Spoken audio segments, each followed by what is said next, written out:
और राजस्थान की सियासत से जुड़ी एक बड़ी खबर सामने आई है।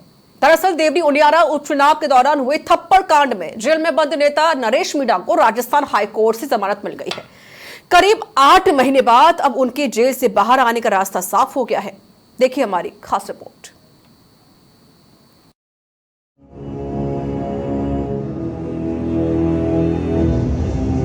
राजस्थान की सियासत में हलचल मचाने वाले थप्पड़ कांड में एक बड़ा मोड़ सामने आया है। देवली उनियारा उपचुनाव के दौरान हुए उपद्रव मामले में नरेश मीणा को हाईकोर्ट से जमानत मिल गई है। राजस्थान हाईकोर्ट के जस्टिस प्रवीण भटनागर की एकल पीठ ने शुक्रवार को सुनवाई करते हुए उनकी तीसरी जमानत याचिका मंजूर कर ली।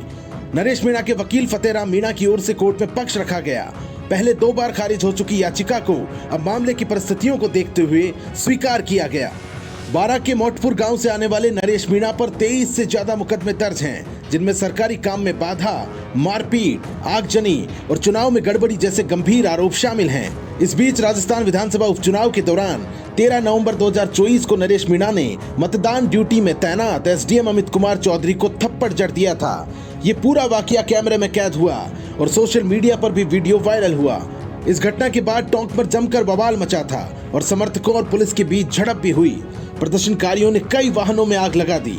पुलिस पर गिरफ्तारी के दौरान दुर्व्यवहार के भी आरोप लगे, जिसके बाद 13 नवंबर 2024 को नरेश मीणा को गिरफ्तार कर लिया गया। फोर्ट थाने में दर्ज एफआईआर नंबर 167/24 पर पुलिस ने कोर्ट में चालान पेश किया था और वे सलाखों के पीछे पहुंच गए। एसडीएम का आरोप था कि नरेश मीणा ने ग्रामीणों से जबरन वोट डलवाए।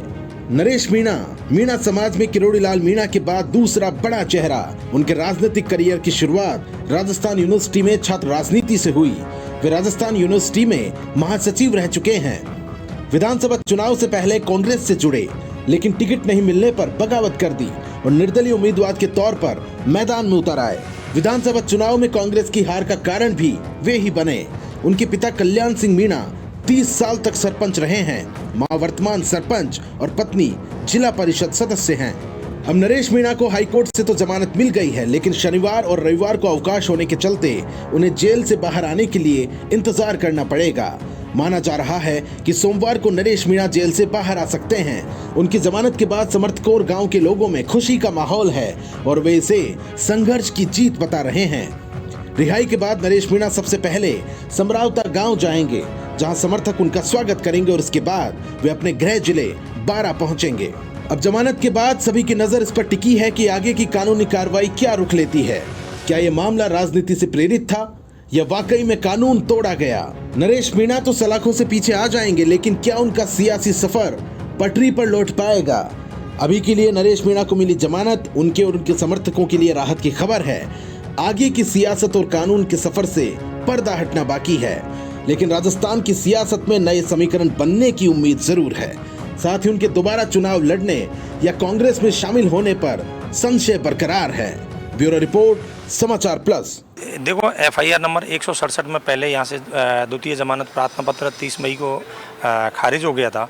चूँकि उस दिन एफआईआर नंबर 166 में जमानत हो चुकी थी, लेकिन उसमें थोड़ा सा लेट हो जाने की वजह से और उस टाइम तक समय अभाव के कारण उस दिन रिजेक्ट हो गया था। उसके बाद में चार्ज बहस हो गई थी। चार्ज आदेश आ जाने के बाद में माननीय न्यायालय ने अभी तृतीय जमानत प्रार्थना पत्र कंसीडर किया है और उसमें खास बात ये रही, हमारी तरफ से जो बेसिक आर्गूमेंट था रजनी जी भाई साहब और मेरी तरफ से, वो ये था कि चूँकि इसमें गवाह लिस्ट जो है वो करीब 150 के आसपास है और मुलजिम 59 है, तो ऐसी स्थिति में ट्रायल प्रोसीडिंग में टाइम लगेगा, तो तब तक जेल में रखने का कोई औचित्य नहीं है, इसलिए जमानत स्वीकार किया है।